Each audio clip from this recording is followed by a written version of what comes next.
আমরা গতকাল একটা নিউজ পাই আশুলিয়া থানায় স্মরণিকা দেওয়ান নামে খাগড়াছড়ি বাড়ি। তিনি তার এক আত্মীয়ের মাধ্যমে জানতে পারেন যে সাভারে অবস্থিত ডিওএইচএসের ভেতরে অবস্থান করছেন সুমন নামে একজন ব্যক্তি, তার বাড়ি যশোর, এবং তার সাথে কোরবান আলী সহ আরও দুইজন। তো তাদের মাধ্যমে তিনি যোগাযোগ করেন। যোগাযোগ করে তারা বলে যে তাদেরকে অস্ট্রেলিয়া নিয়ে যাওয়া হবে। এই প্রেক্ষিতে তাদেরকে বলা হয় যে প্রথম ধাপে অস্ট্রেলিয়ায় প্রত্যেক ব্যক্তির কাছ থেকে 20 লক্ষ করে টাকা লাগবে। তো তাদেরকে 20 লক্ষ টাকার জায়গায় কয়েক ধাপে নগদ এবং অ্যাকাউন্টের মাধ্যমে 19,50,000 টাকা প্রদান করে, এবং তারপরে তাদেরকে বারবার ভিসার জন্য চাপ দিতে থাকে। তখন যখন ভিসা দিতে পারে না, তখন তাদেরকে অস্ট্রেলিয়ার গ্রুপ নামে একটা হোয়াটসঅ্যাপ গ্রুপ খোলে। সেই গ্রুপে তাদেরকে অ্যাড করা হয় এবং এর সাথে আরও অন্য অন্য ভুক্তভোগীদেরকেও অ্যাড করা হয়। করে তাদেরকে এখানে একটা ডিএফএস গ্লোবাল নামক আরেকটা গ্রুপে নিয়ে যাওয়া হয়। সেখানে নির্দিষ্ট একটা কারওয়ান বাজারের নির্দিষ্ট একটা রুমে নিয়ে গিয়ে তাদের ফিঙ্গারপ্রিন্ট নেওয়া হয়।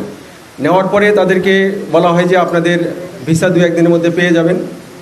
এরপরে 5 দিন পরে তাদেরকে কয়েকটা কাগজ দেওয়া হয় যে এগুলোই অস্ট্রেলিয়ান ভিসা, এবং তারপরে তখন এটা নিয়ে তারা কাজ করতে থাকে।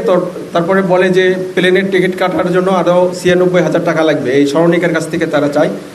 তখন স্মরণিকা খুবই কষ্টে 50,000 টাকা ম্যানেজ করতে পারে, এবং তাদেরকে যখন বলা হয় যে প্লেনের টিকিট কবে, এটা কালক্ষেপণ করতে থাকে। তখন এরা বুঝতে পারে যে এরা আসলে প্রতারক চক্র। এর পাশাপাশি এই স্মরণিকা দেওয়ান ছাড়াও আরও 13 জনের কাছ থেকে প্রায় 1,21,00,000 টাকা হাতিয়ে নিয়েছে, এবং এই জিনিসটা তারা জানতে পারে। তখন তারা বুঝতে পারে যে এরা আসলে প্রতারক চক্র। এর উপর ভিত্তিতে যে মামলাটি হয়, তার প্রেক্ষিতে আমরা আজকে কারওয়ান বাজারের একটা টাওয়ারে আমরা অভিযান চালাই। অভিযান চলাকালে আমরা 2 জনকে গ্রেপ্তার করতে পারি। এর মূল হোতা হলো শফিউর রহমান সুমন, তার বাড়ি যশোর, এবং তার সাথে কোরবান আলী 30, সে কম্পিউটার অপারেটর, এবং সে ওখানে যে কম্পিউটারটা আমরা সিজ করেছি সেখান থেকে দেখা যায় যে প্রায় 13টা আমরা ভিসা জব্দ করতে পেরেছি ওখান থেকে, যেগুলো জাল ভিসা। এগুলো ওই কম্পিউটারে তৈরি করে, এবং তাদেরকে বিশেষ করে মোটা অঙ্কের টাকা নিয়ে তাদেরকে বলা হয় যে এগুলো নিয়ে আপনারা যেতে পারবেন। এর মধ্যেও আমরা কিছু কিছু অনুসন্ধানে জানতে পারি যে এই ভিসাগুলো নিয়ে যখন এয়ারপোর্টে যায়, তখন দেখে যে ইমিগ্রেশনেই বলে যে এগুলো ফেক ভিসা। আমাদের সবগুলো ভিসা ওখানে রয়েছে, এখানে ওপরে সিল মেরে দেওয়া আছে যে এগুলো ভুয়া। সুতরাং এরা দীর্ঘদিন ধরে এই কাজ করে যাচ্ছে।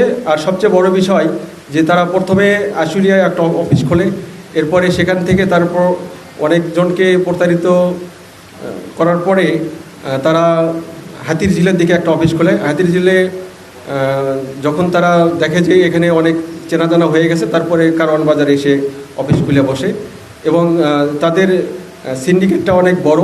আমরা 2 জনকে গ্রেপ্তার করতে পেরেছি, এবং আমরা আশা করব যে অবশিষ্ট যারা রয়েছে তাদেরকে আমরা গ্রেপ্তার করতে সক্ষম হব, এবং তাদের যে ডিভাইস দিয়ে এই জাল ভিসা তৈরি করে সেগুলো আমরা জব্দ করেছি, এবং তাদের অফিস থেকে আমরা কিছু জাল ভিসাও উদ্ধার করেছি, এবং এই অভিযান আমাদের অব্যাহত থাকবে।